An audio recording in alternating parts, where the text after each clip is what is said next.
राम राम, जय सिया राम। आप सब बहुत अच्छे होंगे। और आज मैं एक अपने मन की भावना आपसे शेयर कर रही हूँ। ये किसी की कहानी नहीं, ये जीवन का सत्य है। तो आइए चलते हैं कि किसी के चाहने से किसी की दुनिया नहीं बसती, किसी के चाहने से किसी की दुनिया नहीं बसती, किसी के उलाहनों से किसी की दुनिया नहीं उजड़ती। अच्छा हो या बुरा हो, इंसान अपने हालत का जिम्मेदार स्वयं होता है। मैंने अक्सर लोगों को यह कहते सुना है कि हमारे साथ ऐसा हुआ इसलिए हम यह नहीं कर पाए, हमारे साथ वैसा हुआ इसलिए आज हम यह नहीं हैं। मैं उनसे एक बात पूछना चाहती हूँ, क्या सब चीजों में दूसरों का ही हाथ है? आप अपने माँ के पेट से 9 महीने बाद पैदा हुए क्योंकि आप में उन सब ताकतों से लड़ने की क्षमता थी जो माँ के गर्भ के अंदर था, जो आपको अवरोध उत्पन्न कर रहा था। उसके बाद आप इस दुनिया में आए। आज अगर आप कोई नौकरी कर रहे हैं, कोई काम कर रहे हैं, आप अच्छा खाना खा रहे हैं या अच्छे घर में रह रहे हैं, तो क्या यह सिर्फ दूसरों की कवायद है? नहीं, इसमें आपका भी कुछ हाथ है। आपने भी कभी मेहनत की होगी, आपने भी कहीं अच्छा व्यवहार किया होगा, जो आपके अपनों ने आपके साथ ऐसा अच्छा व्यवहार किया। या इसके अलावा अक्सर मैंने कहते सुना है, सब कर्मों का फल है, अपनी अपनी किस्मत है। हाँ साहब, किस्मत ही होती है, बिल्कुल होती है। लेकिन अगर आप हाथ पैर मार कर बैठ जाएंगे तो आपको कोई खाना खिलाएगा तो कितने दिन? शायद आपकी माँ होगी, आपकी पत्नी होगी, आपके पिता होंगे, आपकी बहन होगी, आपका भाई होगा या घर का कोई और आपका करीबी सदस्य होगा, या कोई ऐसा मित्र होगा जो आपको बहुत प्यार करता होगा। एक दिन 2 दिन आपके मुंह में वह खाने का निवाला डाल देगा, लेकिन अंत में खाने को अपने मुंह में डालना और दांतों से चबाना आपको ही पड़ेगा।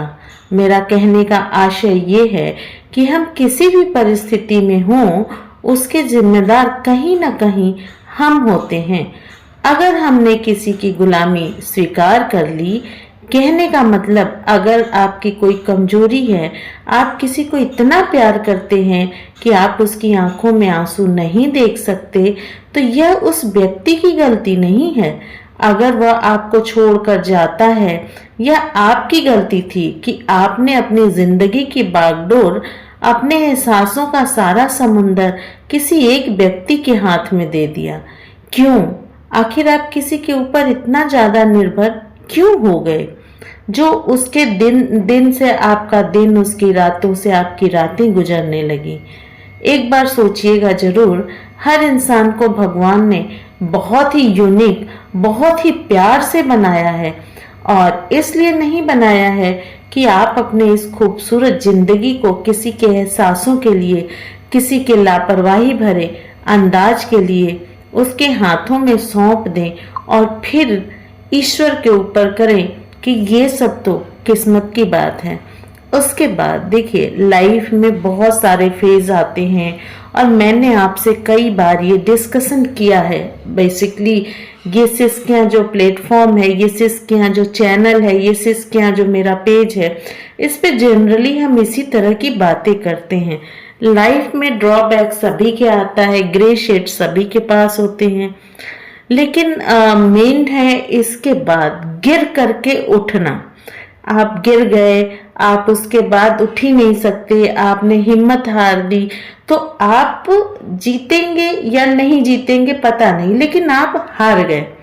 आप खुद सोचिए, अगर आप हार के गिर गए और आप उठे गिरने के बाद, तो यहाँ पे संभव है कि आप जीत सकते हैं, अपनी हार को जीत में बदल सकते हैं। तो हम कोशिश क्यों नहीं करते हैं? फिर हमें ये सोचना चाहिए कि अगर सब कुछ आगे चलता रहता है, गतिमान है सब कुछ, तो फिर हम क्यों रुकें, हम क्यों थकें? जिंदगी बेवफा है, कुछ लोग कहते हैं, लेकिन क्या वाकई बेवफा है?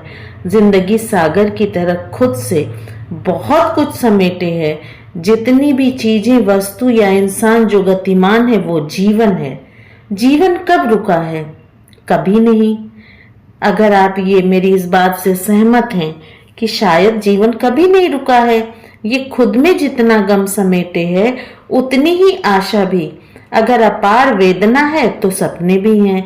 भगवान राम का वनवास, रावण का अत्याचार, कृष्ण की माखनखोरी, दुर्योधन का अन्याय, कहीं क्रांति की वेदना है तो कहीं जीत की खुशी भी। कहीं निर्भया का आहत होना है तो कहीं विश्व पटल पर तिरंगे का लहराना भी है। इंद्रधनुष के सातों रंगों से भरा है ये जीवन और सदा ही गतिमान।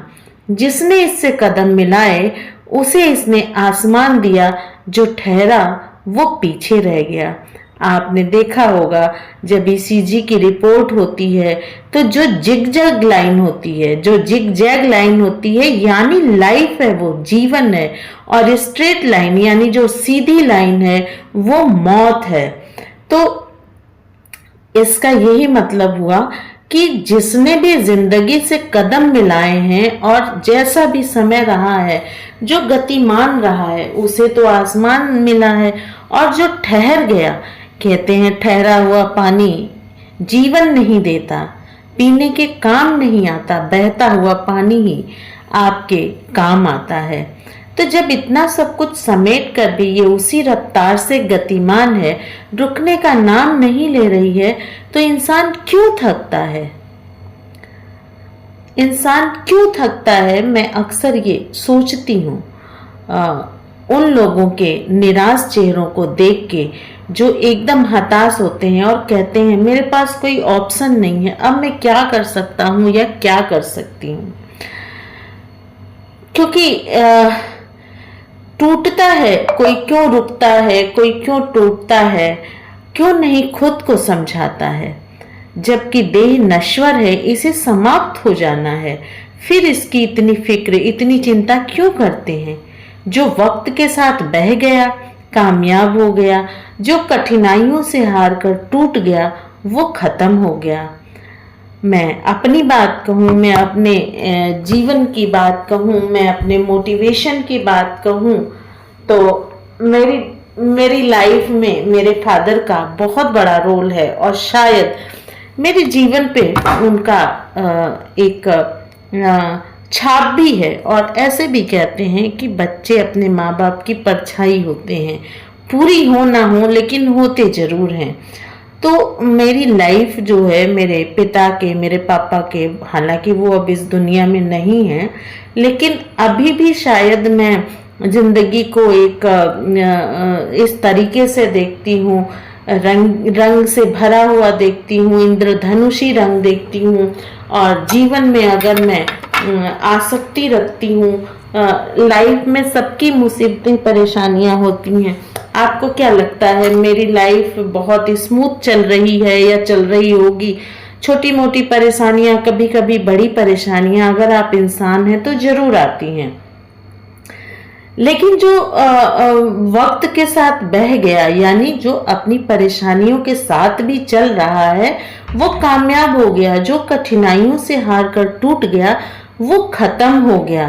तो मेरे पापा अक्सर मुझे जीवन का सार इस सॉन्ग से समझाते थे और आज भी याद है मुझे, जब मैं कभी थोड़ा भी टूटती हूँ तो मैं इस सॉन्ग को सुनती हूँ। और ये सॉन्ग है धर्मेंद्र की फिल्म का कि गाड़ी बुला रही है, सीटी बजा रही है, चलना ही जिंदगी है, चलती ही जा रही है। आप सोचिए ना, अगर गाड़ी रुक जाए तो फिर आप आगे का सफर कैसे तय करेंगे? तो ये जो कहने को रेलगाड़ी है, ये एक जीवन का सार है। और खोजने वाला व्यक्ति हर जगह, हर समय, हर वस्तु में, हर रंग में, जीवन के हर पल में जीवन खोज ही लेता है। और निराशावादी व्यक्ति हर सकारात्मक चीज में भी निगेटिविटी खोजता है। मैं अक्सर एक एग्जाम्पल देती हूँ कि अगर आपके पास एक गिलास आधा भरा हुआ है तो जो अब आप जितने लोगों से आंसर पूछेंगे कि आप इसको कैसे डिफाइन कर सकते हैं, तो जो पॉजिटिविटी वाले लोग होंगे, जिनकी मेंटलिटी पॉजिटिव होगी, मुश्किलों से लड़ने की होगी, वो कहेंगे कि ये गिलास आधा भरा हुआ है। लेकिन जो निगेटिविटी हर चीज में ढूंढते हैं, हर विचारों में उनके निगेटिविटी होती है, वो कहेंगे कि ये आधा खाली है। देखिए, बात दोनों है, आंसर दोनों सही है, लेकिन इस तरह के आंसर और क्वेश्चन शीट के माध्यम से मनोवैज्ञानिक व्यवहारविद लोगों का आकलन करते हैं कि इंसान की मनोदशा, उसकी मानसिक दशा, उसका जीवन कैसा चल रहा है। ये अगर आप किसी पे ध्यान देंगे तो उसकी बातों पे से पता चल जाता है कि उसकी लाइफ में क्या चल रहा है। और यही सारी चीज़ें हैं जिससे मनोवैज्ञानिक लोग डिप्रेशन हो या कोई व्यक्ति सुसाइड अटेम्प्ट करने वाली उसकी मेंटालिटी हो, तो इससे जज करते हैं। एनीवे, इतने डीप में नहीं जाते हैं। मैंने एक वीडियो डिप्रेशन पे बनाया था शुरू में, और कुछ समय के बाद मैं एक सुसाइड पे भी बनाऊंगी, क्योंकि अक्सर जब रिजल्ट आते हैं बोर्ड के या कंपटीशन, यूपीएससी हो गया, मेडिकल हो गया, बीटेक हो गया, तो उस समय एनर्जी से भरी हुई हमारी युवा पीढ़ी, हमारे बच्चे, हमारे जनरेशन जो है, उसमें सुसाइड के केस अक्सर सुनाई और दिखाई पड़ते हैं। कभी कभी तो हमारे जानने वाले लोग भी होते हैं, और ये सुनकर के बहुत आश्चर्य होता है कि वो तो बड़ा खुश मिजाज और पॉजिटिव एनर्जी रखता था, जब भी बातें करता था जीवन से भरी हुई करता था या करती थी, फिर उसने ऐसा अटेम्प्ट क्यों लिया। तो हम सोचने पे मजबूर हो जाते हैं। तो ये सारी चीज़ें जो होती हैं, आपका व्यवहार किस तरह का है, आप किस तरफ जा रहे हैं, आप कहाँ निराश हो रहे हैं, आप कहाँ हार रहे हैं, ये साइकोलॉजिस्ट जो होते हैं वो व्यवहार को और कुछ क्वेश्चन का आंसर जानने के बाद डिसाइड करते हैं कि इस समय इस व्यक्ति की लाइफ में कुछ चल रहा है, इस समय इसको लोगों की ज़रूरत है, इसको लोगों के बीच में रहना चाहिए। तो मुझे लगता है कि मैंने आज आपसे बहुत यूजफुल बातें शेयर की। तो आज के लिए इतना ही। राम राम, जय सिया राम। कुछ लोग इतने बेशर्म होते हैं कि किसी इंसान को डिप्रेशन की स्टेज पर लाकर बड़ी आसानी से बोल देते हैं कि इसमें मेरी क्या गलती है।